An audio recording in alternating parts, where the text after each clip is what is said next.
Everyone, session start करने के पहले जिनको भी बिहार लोक सेवा आयोग बीपीएससी 70 की तैयारी करनी है, हमारे गुरुकुल बैच और लक्ष्य बैच के साथ जुड़ सकते हैं। कोशिश कीजिएगा होली तक जुड़ जाने का, तो आपके लिए फायदेमंद है। उसके बाद फिर फी बढ़ा दिया जाएगा। होली में फी काफी कम कर दिया गया है। हेलो एवरीवन, कैसे हैं आप सब? बिहार लोक सेवा आयोग यानी बीपीएससी की तैयारी आप लोग कर रहे हो।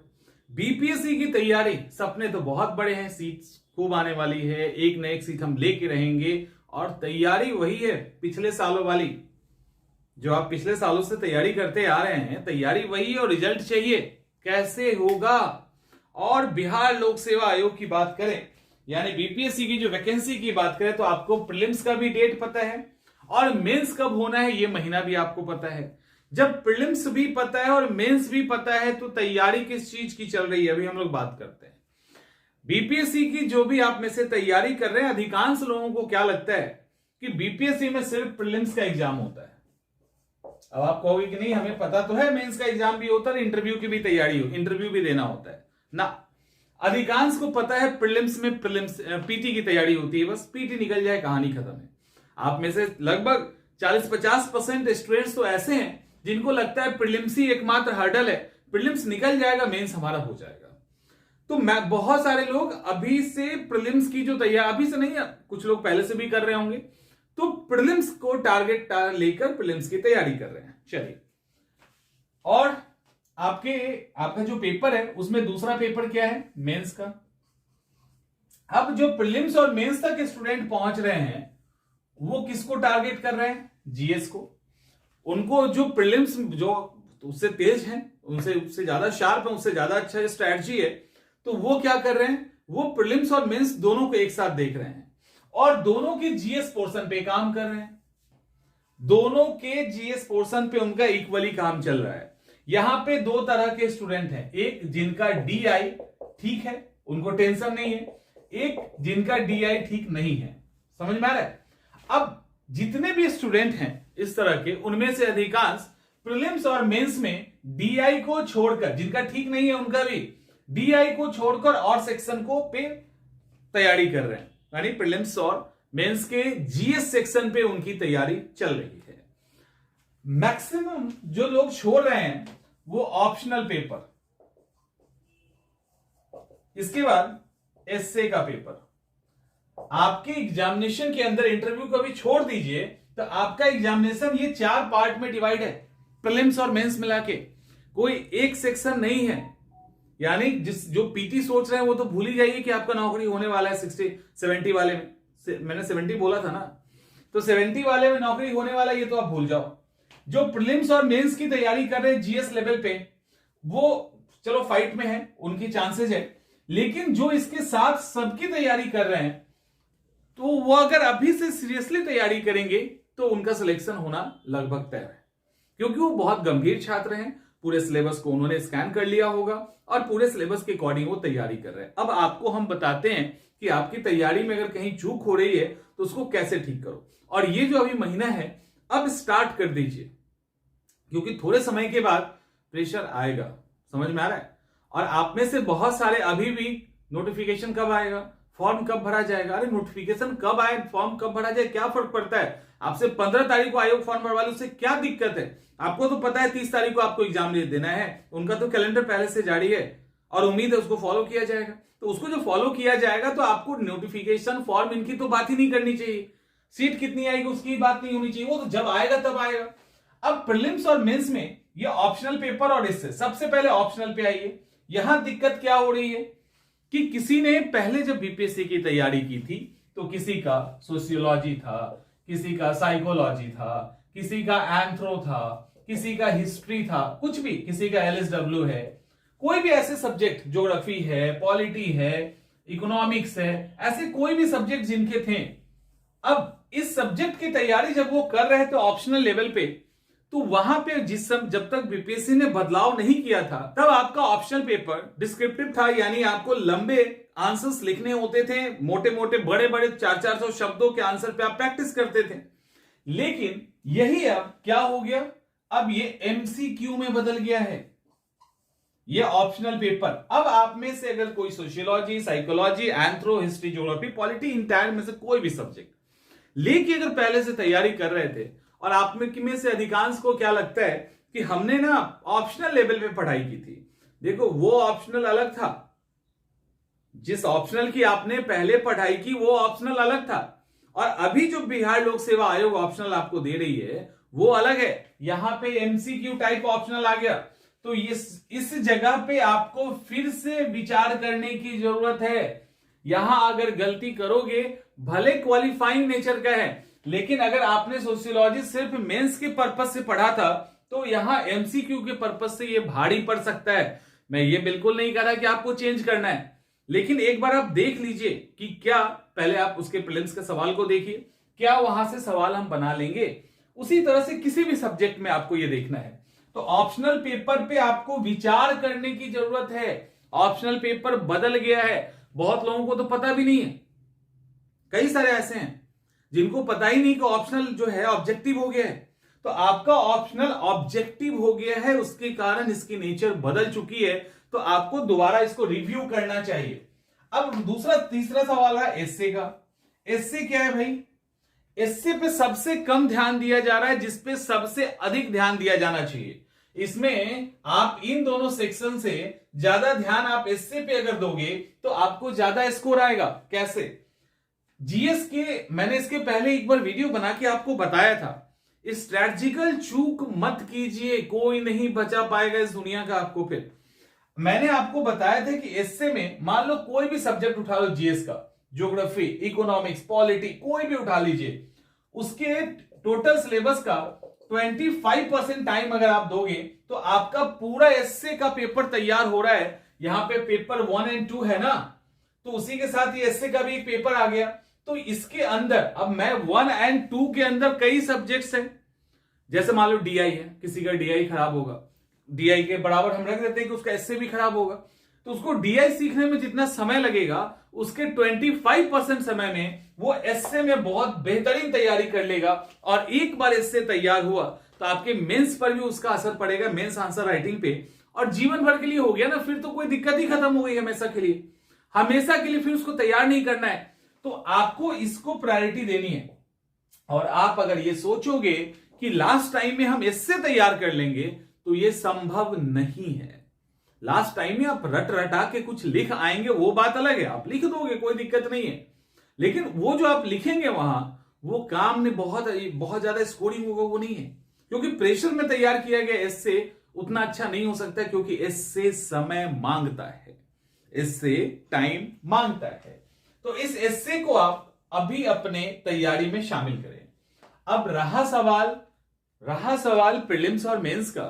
देखो, प्रीलिम्स और मेंस में जो आपके स्ट्रेटजी होनी चाहिए, डेफिनेटली जीएस का जो ये पेपर है ना, इस जीएस के पेपर को जो लेके चल रहे हैं प्रीलिम्स और मेंस में, हिस्ट्री, ज्योग्राफी, पॉलिटी, इकोनॉमिक्स ऐसे करके, वो तो बहुत अच्छा कर रहे हैं, उसको आप लेके चलिए। इसके बाद साथ में डीआई वाला सेक्शन, तो इसको कई बार मैंने बोला है, एक सवाल जिसका खराब है, जिसका बहुत ही खराब है, वो 2 सवाल आंख बंद करके रोज बनाए। अब रोज बनाने का मतलब आपको लगता है कि मुझे पता ही नहीं, मुझे कुछ नहीं आता, बेसिक मैथ्स नहीं आता तो थोड़ा सा क्लास कर लो कहीं, और अगर बेसिक आती है और डीआई नहीं आता तो कोई ज्यादा दिक्कत नहीं, डीआई वैसे आपको प्रॉपर तैयार करना चाहिए। तो आप जो डीआई के सवाल है ना, बेसिक समझ अगर मैथ्स की है तो डीआई के जो सवाल है उसको देख देख के भी लिखते रहो, 1 दिन 2 दिन 10 दिन निकलेगा ना, सब कुछ समझ में आना शुरू हो जाएगा, लेकिन ये कंटिन्यू आपका रहना चाहिए। अब सवाल है कि अभी हम लोग किस महीने में है? मार्च में। होली का समय नजदीक है, तो हम पूरा मार्च खत्म करते हैं, यानी पूरा मार्च को समाप्त करते हैं। हमारी तैयारी स्टार्ट होगी 1 तारीख से, फुल्स दिवस से, ठीक है, फुल्स डे से, यानी मूर्ख बनाओ वाले दिन से। मूर्ख बनाओ वाले दिन से स्टार्ट कीजिए और समझदार बन के निकल जाइए। अब 1 तारीख से मान लो 1 अप्रैल से आप तैयारी स्टार्ट करोगे, पूरा अप्रैल आपको मिला, अप्रैल के बाद मई मिलता है, जून, जुलाई, अगस्त और सितंबर, तो आपको पूरा 6 महीना मिल रहा है अभी। और आपने अगर पहले से थोड़ी भी तैयारी की है तो 6 मंथ में आपको क्या क्या करना चाहिए, अब हम लोग इस पे बात करेंगे।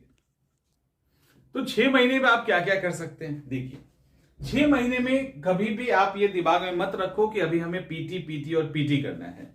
कम से कम अप्रैल, मई और जून इस 3 महीने में आपका फोकस मेंस पर ज्यादा होगा, आप ज्यादा फोकस करेंगे। उसके बाद आप पीटी पे फोकस करेंगे। इसके साथ आपको एससे इस बीच में समाप्त कर लेना है, ठीक है। एससे और डीआई का सेक्शन ये आपको समाप्त कर लेना है। करंट अफेयर्स नहीं पढ़ना है, अभी करंट अफेयर्स नहीं पढ़ना। कौन सा सेक्शन है ये? अप्रैल, मई और जून, 3 महीने। अभी 3 महीने जो 90 डेज आने वाले हैं, इस 90 दिनों में आप मेंस के सेक्शन को ज्यादा करेंगे, साथ में जो पीटी वाला हिस्सा है उसको साथ में करते रहेंगे सपोर्ट में। मेरा अगर माने तो मेंस के जो जीएस का सेक्शन है और पीटी का जो जीएस का सेक्शन है वो जहां पे मैच करता है, like modern history, Indian geography, Indian economics, तो ऐसे सेक्शन जहां पे मैच करते हैं उस मैच वाले सेक्शन को निकालिए, वहां से प्रीलिम्स के फैक्ट को भी रटिए और मेंस को भी कीजिए। और जो प्रीलिम्स में मैटर नहीं करता, आईआर टाइप की चीजों को, उसको भी आप कर सकते हैं, यदि या चाहे तो स्किप कर सकते हो, ठीक है, उसको आप छोड़ सकते हैं। इन 3 महीने में आप कॉमन मेंस और पीटी के टॉपिक को निकालोगे तब भी बहुत बड़ा मेंस का हिस्सा आपका क्लियर हो जाएगा। उसके बाद दूसरा एस्से। एस्से को आपको हर हाल में इसी 3 महीने में पूरा करना है। हर हाल में एस्से आपका इसी 3 महीने में पूरा होना चाहिए। इसके बाद इसी 3 महीने में आपको डीआई को भी कंप्लीट करना है।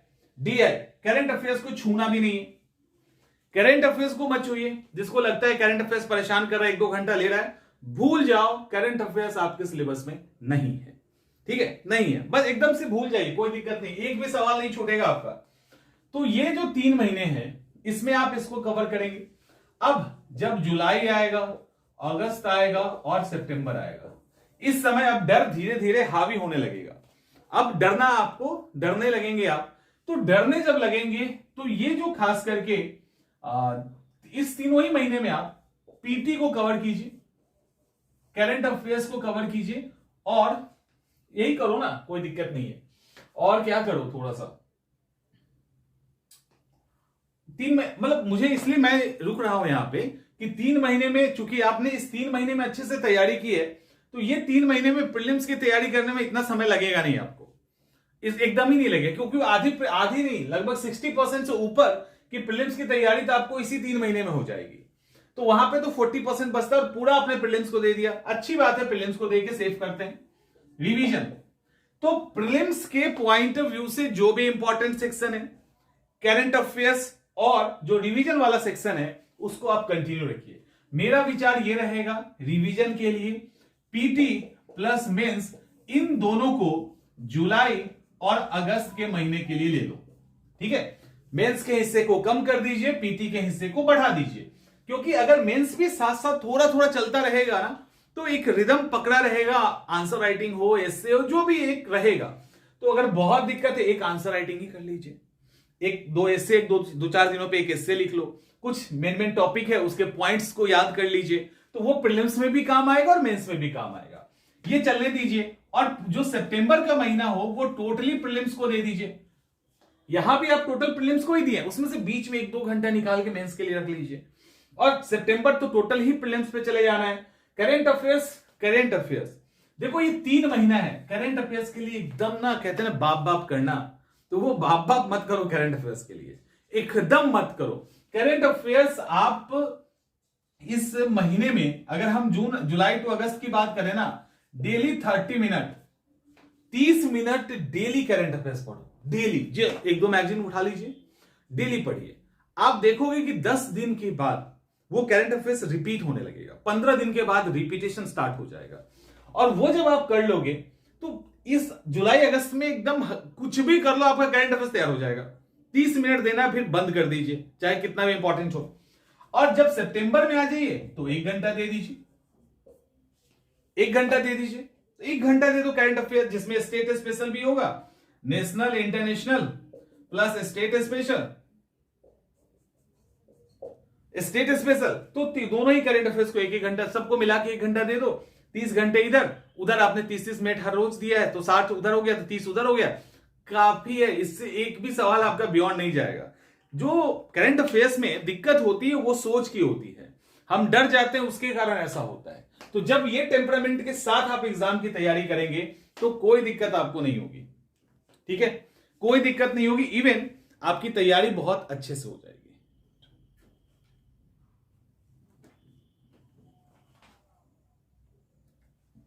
आपकी तैयारी बहुत अच्छे से हो जाएगी।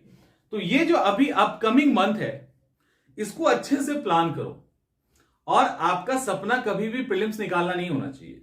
वो आपके सपने के बीच का एक स्टेज है, एक ठहराव है। उस ठहराव को ठहराव के जैसे तैयारी कीजिए। अब प्रीलिम्स ही माई बाप है ऐसा मत कर देना, प्रीलिम्स ही सब कुछ है ऐसा मत कर देना, और बेहतर तरीके से अपने आप को आगे बढ़ाइए एकदम अच्छे से। ठीक है, पूरे प्लान से के प्लान करके अपने आप को धीरे धीरे करके आगे बढ़ाओ। हर रोज थोड़ा चलो, लेकिन हर रोज चलो। होली भी आया ना, थोड़ा सा पढ़ लीजिए, आधा एक घंटा पढ़ लीजिए, ज्यादा नहीं पढ़िए, आधा एक घंटा तो पढ़ ही सकते हैं। हर आधे एक घंटा तो कम से कम रोज पढ़िए, एक्स्ट्रा तो जितना करना है आप करो। तो ये एटीट्यूड अगर अभी से मेंटेन करोगे, एग्जामिनेशन नहीं जाएगा, बियॉन्ड नहीं जाने वाला है, एग्जामिनेशन आपके हाथ में ही होगा। मिलते हैं अगले वीडियो में। और जिनको क्लासेस ज्वाइन करनी है, क्लास ज्वाइन आप कर सकते हो, क्लासेस हमारी ऑलरेडी रन कर रही है।